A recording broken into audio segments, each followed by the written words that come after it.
Hello everyone, how's it going? And welcome to today's Wild Rift video. In today's video, we're going to be taking a look at some of the best champions that you could be playing for Wild Rift patch 5.3b. We're going to be taking a look at one champion from every single role, from the Baron lane all the way down to the support role. And most of these champions did get buffed in the most recent patch, moving their power levels up to be some of the best champions right now to play in Wild Rift. First up in the Baron lane, we have the Monkey King Wukong.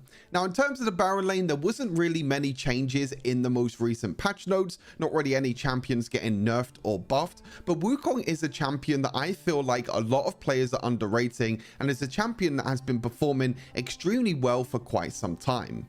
His laning phase is very powerful, with his first ability being able to do a lot of single target damage with the likes of Grasp the Undying. If you work around your Grasp the Undying cooldown and also your first ability cooldown, you could do a lot of single target damage. As well as being one of the most safest Baron laners to play, with your second ability being able to disguise enemies with a clone, and you can easily escape ganks, or even use this as potentially an engaged tool where you can follow it up with your third ability and even your ultimate. And speaking of his ultimate, Wukong's ultimate is one of the best team fighting tools in the game. It allows you to quickly get access and knock up the back line, and then you can use it a second time as well. And if you can land this on multiple enemy champions and do insane AoE damage, this could be a huge difference during a team fight. When it comes to the build, most of the time when you're playing against other bruisers or tanks, you want to go for Divine Sunderer for the HP damage. However, you can go for Trinity Force if you want more carry potential. Trinity Force as well is a great pick if you do want to play Wukong in the jungle. Sundered Sky, again, another item that combos very well with your first ability when you have your Sheen passive with Divine Sunderer, and also the Sundered Sky passive being able to guarantee that crit strike and deal bonus damage. Your first ability is going to do a lot of single target damage, so most of the time you actually want to wait and be patient when using your first ability, so you can try and use your third ability beforehand and even your ultimate, and then guarantee that your enhanced auto attack is going to be your first ability on the backline carries. After these two core items, it's completely flexible depending on the situation of the game. Whether you need some armor, you can go for Death Stance. If you need magic resist, you can go for more of Malmortius. But Amaranth's Twin Guard in general is just a great tank item, just to help you get more tankiness throughout fights, because you're going to be in fights for a very long amount of time with Wukong. Moving over to the runes, as I mentioned, Grasp the Undying is a great option. This allows you to trade a lot better during the laning phase. You can also go for Conqueror, which is the best choice really for the jungle. However, this can work in the Baron lane if you feel like you're going to be fighting for longer durations of time.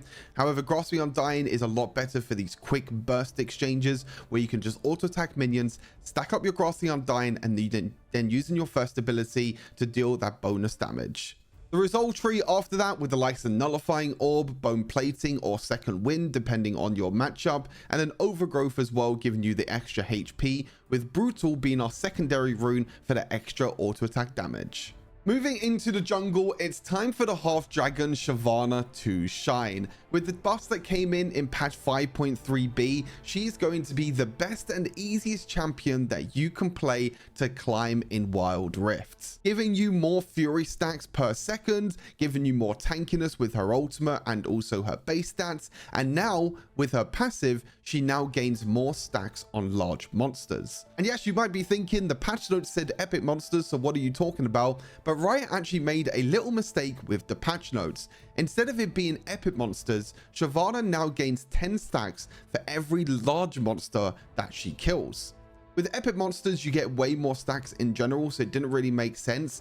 But now, every single time that you kill a jungle camp, instead of getting 8 stacks, you're now going to get 10 stacks. That means when you fully clear the jungle, you're now getting 60 stacks of your passive. And the thresh point of what Shyvana wants to reach is that 400 stack point. Now, I've been playing games with Shyvana where I've been able to get that 400 maximum stacks at as low as 9 minutes into the game.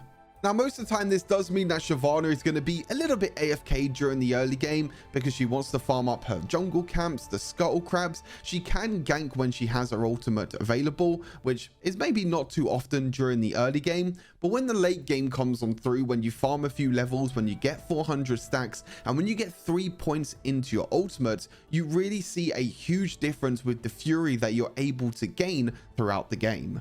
When you use your ultimate, it does take some time for Shyvana to go back to her original form. However, you'll be able to gain so much more fury now. Sometimes you only need to clear 1 or 2 camps or just clear 1 or 2 waves, and you'll be able to use your ultimate again. There is no cooldown on your ultimate at all. All you need to do is fill up your fury bar, and when that is maximum, you'll be able to use your ultimate again and again and again. Now, with Shyvana being more of a carry jungle, the likes of Trinity Force are very good on her with all the great stacks and also the Sheen passive. With Blade of the Ruin King being another great option, she actually likes a lot of attack speed in general because she'll be able to auto attack a lot, and she already gets a lot of tankiness from both her ultimate and her base stats, so she can use this as an advantage when it comes to her build to build more damage instead and be more of a carry. And for the runes, Conqueror being able to stack throughout the fight, again, she already has a lot of tankiness, so she can stay in fights for a long amount of time. Being able to get the extra healing, the extra damage from Conqueror will help her a lot during the fight. Gathering Storm for the extra AD over time. Again, Shyvana is not an early game champion, so you just want as many scaling runes as possible to get more stacks. Coup de Grace to deal a lot more damage to low health enemies. Legend Bloodline, you'll be able to stack to get more healing throughout the game, and the same with Overgrowth as well. We have 3 stacking runes for Shyvana, which does mean that your early game is going to be a little bit weak, but if you're able to get these stacks from the likes of Overgrowth, Legend Bloodline from killing your jungle camps, and also Gathering Storm as well, you'll really see the power of late game Shyvana. For the mid lane pick this patch, we have another champion very similar to Shyvana, a champion that can upgrade her abilities, be fairly weak during the early game, but has an incredible spike when she does upgrade her abilities. Of course, we're talking about Syndra. Syndra has been strong now for the last few patches, ever since really they buffed the way her passive works, the way how many stacks she gets from her passive, being able to upgrade her abilities. And I feel like Wild Rift and Riot are doing this a lot. A lot of these late game champions that took quite some time before to get online, they're bringing their power a lot more into the mid game. You think of Syndra, Shyvana, and also Kayle as well. And most of the time what happens in Wild Rift is during the early game, not really too much happens. You're just farming around, you're being a bit AFK, you're just doing a little bit of poke damage. Most of the time, not a lot of fights really happen or skirmishes really happen. And even if you don't want to fight during the first objectives, it's completely fine to give over like the first Drake or the Gorilla Turret and just scale and farm as much as possible to get your items and to get your upgraded abilities. And Syndra is one of the best champions for that. You'll be able to just easily farm during the early game. You can use her spheres at range to either poke champions or farm minions. Play safe underneath your tower, don't have to be worried about getting ganked at all. She even has great setup potential as well. If a jungler comes in her lane and tries to gank, she can use her spheres and her stun to set up the jungler for a great gank. But again, her power comes in the mid and the late game where she has all her abilities upgraded, she gains that extra ability power, and she has at least 3 items. And these 3 items that I'm talking about are Infinity Orb, Death Cap, and Hextech Soul Stealer. So much burst damage, so much magic penetration as well. This is probably one of the best 3 item combos in the game right now with how much burst damage you're able to deal. Late game Syndra with these 3 items and all her abilities upgraded has so much potential to one-shot not only the squishy champions on the enemy team, but sometimes even the tank champions as well at the same time. It's absolutely crazy what you can do with Syndra, with how much power she can give and how much power she will able to deal out and dish out to enemy champions with her burst damage. Again, kind of similar to the laning phase, Syndra still works in a way that she's able to get setup potential as well, whether it's with her spheres at range. Her second ability, you don't actually need a sphere on the floor, so you can use your second ability as kind of a bait, get that stun at long range, and then follow up with your burst damage with your first ability and your ultimate. And with your follow-up from your teammates, it can do a lot of damage. With the runes as well, we have First Strike. You can also go for Electrocute. This really depends on the matchup at hand. If you're against the melee champion, which you can easily stack First Strike and get a bunch of ability, get a bunch of gold and a bunch of extra damage, then First Strike is great. However, if you feel like you can't proc First Strike as much, Electrocute is still another great and more reliable option. Scorch for the extra poke damage, whether this is during the laning phase or during team fights, it will just give you that little bit of extra burst damage. Cheap Shot, every single time that you start a fight, you always want to try and land your root or your stun. So Cheap Shot, again, dealing the true damage is quite nice.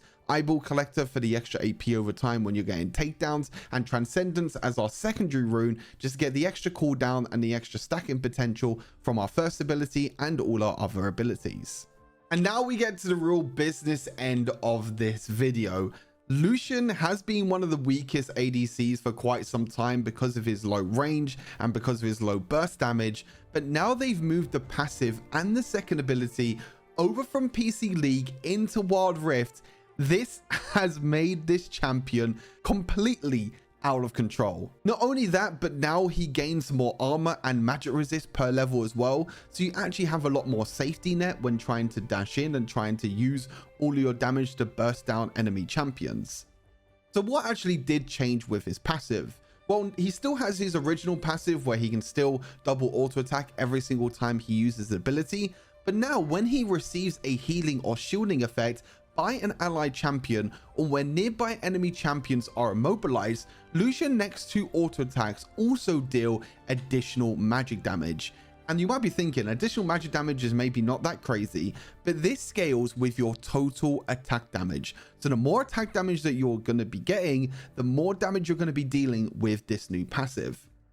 And this is why this Lucian Nami, Lucian Braum, Lucian Nautilus, Lucian Milio even as well, these are why these combos on PC League of Legends have been so strong for such a long time, and now it's being moved over to Wild Rift as well, and people are slowly starting to realize that this power that Lucian has been given with so many of these supports are just out of this world.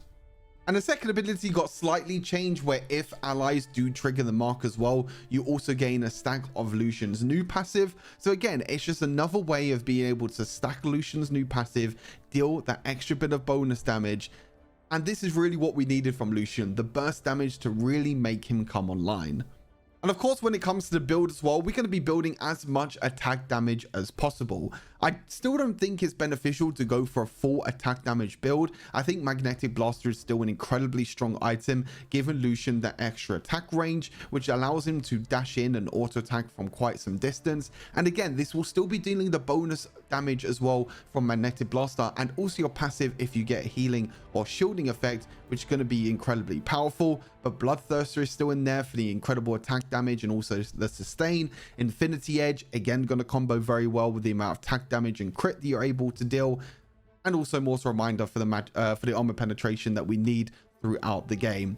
For the runes, Empowerment is still very powerful. Just imagine Empowerment with your double auto attacks from your passive and your new passive as well, dealing extra damage, and Empowerment proccing at the same time. Of course, this is going to be absolutely crazy. Brutal for the extra, even more auto attack damage, I should say, not even extra, it's just more auto attack damage, just stacking on top of each other. Coup de grace, again, a very great option. You can go for Giant Slayer if you're against tanks, and Legend Alacrity for the extra attack speed, since we already have a lot of sustain already with our boots and also our items such as Bloodthirster. And secondary rune, you could go for Bone Plating. However, you can also go for Sudden Impact if you want more carry potential, if you want more playmaking potential. However, Bone Plating is still very good for the survivability. Last but by no means least, we have the best tank support in the bot lane, and that is none other than Nautilus. For some time now, Nautilus support has not really been a thing. You've actually seen Nautilus a lot more in the jungle, playing this full AP role because his ability power ratios were extremely high.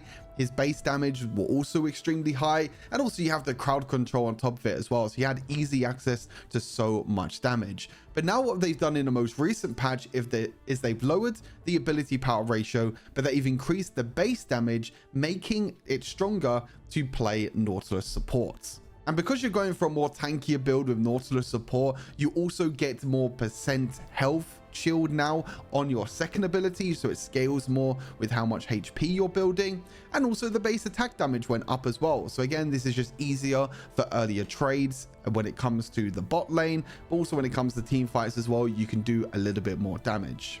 As I mentioned, in terms of tank supports and in terms of ease of access when it comes to engaging and tanking a lot of damage, no other champion does it better than Nautilus.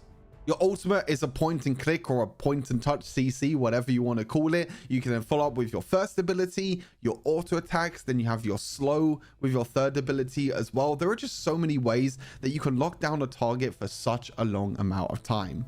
When it comes to the build as well, you can see there's a lot of items here which benefit a lot with Nautilus's ultimate and also all of his crowd control. With Hextech Zeke Convergence, every single time he uses ultimate, he gets a ray of damage around him, which is very easy to follow up with his first ability to get into range to deal the extra damage that you need to actually win some fights, whether it comes to 2v2 in bot lane or whether it comes to team fights. With Dawn Shroud as well, every single time that Nautilus lands a crowd control, he's going to be dealing extra damage, and Warmorks for the extra healing that he gets every single time he steps out of combat.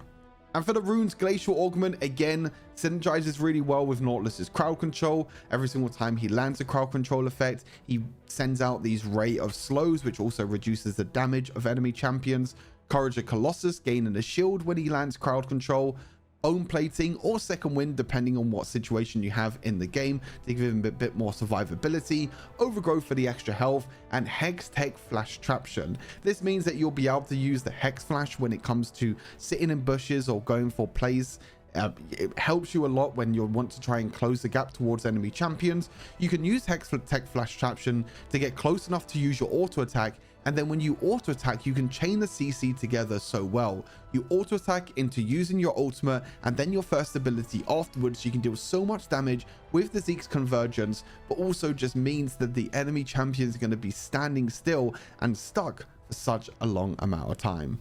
And that's it for this video. These are the 5 champions that I feel like are the best at the moment in the current meta. If you feel like there's maybe some champions that I might have missed, or a champion that you've been performing very well on, let me know down in the comments. And as always, make sure you like the video and subscribe to the channel for more Wild Rift content. I'll see you all next time. Take care. Peace.